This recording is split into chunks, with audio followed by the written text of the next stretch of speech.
Puno ang Grand Ballroom ng Okada Manila noong Lunes, October 30, 2023, kung saan ginanap ang VIP night ng Dear Heart concert nina Sharon Cuneta at Gabby Concepcion. Ang mahal pa naman ng tickets dahil may dinner at meet and greet kina Sharon at Gabby.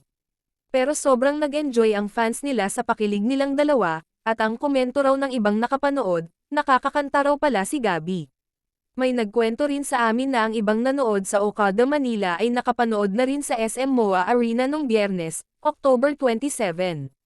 May iba pa raw na sobrang natuwa sa pagbabalik tambalan ng dalawa, naghahanda na raw sa pagpunta nila ng Cebu para makapanood din daw sila sa November 17.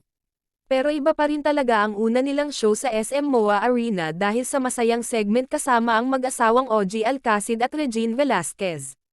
Nakachikahan namin si OG sa media conference ng talent niya sa A-Team na si Popert Bernadas. Ikinwento niyang kinausap daw sila ng direktor ng concert na si Paulo Valenciano kung paano nila gawin itong segment na magpapakilig sa Shagab fans. Aniya, kinausap ako nung direktor. Sabi niya, Tito OG, Tito kasi ang tawag niya, can you make sure na organisado yung, kasi crucial yung part na yon. I guess it was important na maintindihan ng tao na, yung kilig, di ba? Ilabas natin yung kilig, pero huwag naman yung OA. Yung natural lang, I guess. Medyo safe daw kasi ang mga inihandang itatanong nila. Kaya nag-isip daw siya ng ibang tanong na alam niyang gustong marinig ng fans kung ano ang sagot. Aaminin ko yung tanong kung nagmamahalan pa ba kayo. In-adlib ko lang yun. Sorry po, napangiting pakli ni OG. Pinag-iisipan ko talaga sa likod. Ano kaya, kasi nung binabasa ko yung questions, parang ang safe, di ba? Pinag-uusapan ang posibilidad na ito-tour itong Dear Heart concert sa Amerika at iba pang bansa. Sama sana kami, pabirong tugon ni OG. All out naman ngayon ang suporta ni OG sa concert ng talent ng A-Team niyang si Popert Bernadas dahil panahon na raw na mabigyan ito ng solong concert. Sa November 11 ang concert na gaganapin sa Music Museum.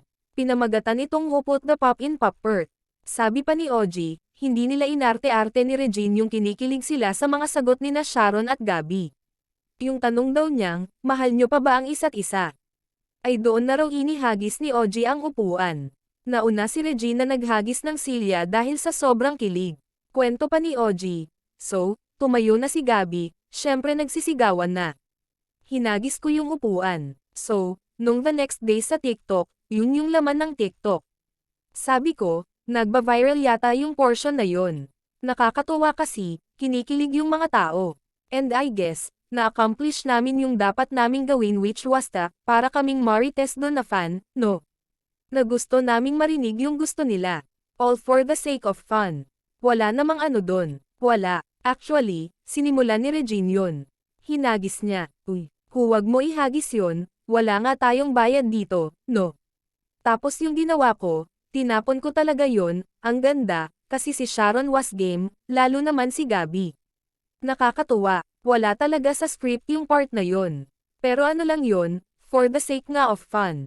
Kasi nga, as a fan, gusto mong marinig sa kanila. Yung kilig namin ni Regine, hindi arte yun.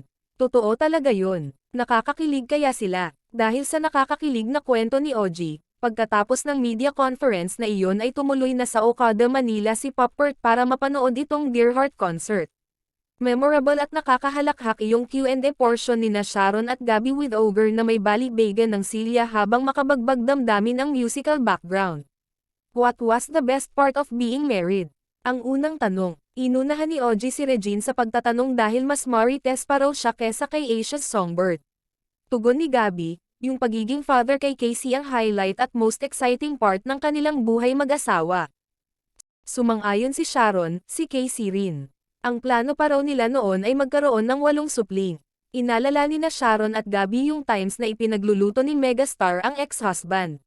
Ang second question ay si Regine ang nagbato, for both of you, greatest regret. Sabi ni Gabby, wala siyang nire-regret, dahil lahat ng dumating na pagsubok, they turned it around to their advantage. Ano man ang mangyari, ayusin. Ang third question na si Regine din ang nagsabi, do you, guys, have any, parang personal theme song for each other? Diba, may mga ganun. Segue na iyon sa pag-awit ni Sharon ng Odette Quesada song na, A Long, Long Time Ago. Kapag Kwan ay humirit si Oji, bago ko itanong ang susunod na tanong, ito naman, simple lang. Simple lang, answerable by yes or no lang. Mahal nyo pa ba ang isa't isa? Ang lakas ng tiliyan at hiyawan ng fans sa MOA Arena. Dumagundong, himutok kunwari ni Gabi, hindi niya iyon nabasa sa script. Sundot ni Oji, ganito, ganito, ganito na lang para hindi kayo magsalita. Kung yes ang sagot ninyo sa katanungang yun, tumayo kayo. Ngayon, kung no naman, umupo kayo. Ganun lang. Pasubali ni Sharon, iba-iba ng levels ang love. Tumayo si Gabi, kaya tiliyan at tawanan at kilig-kiligan to the max ang fans. O mga ka-check anong masasabi nyo tungkol dito, mag-comment lang sa baba and don't forget to subscribe.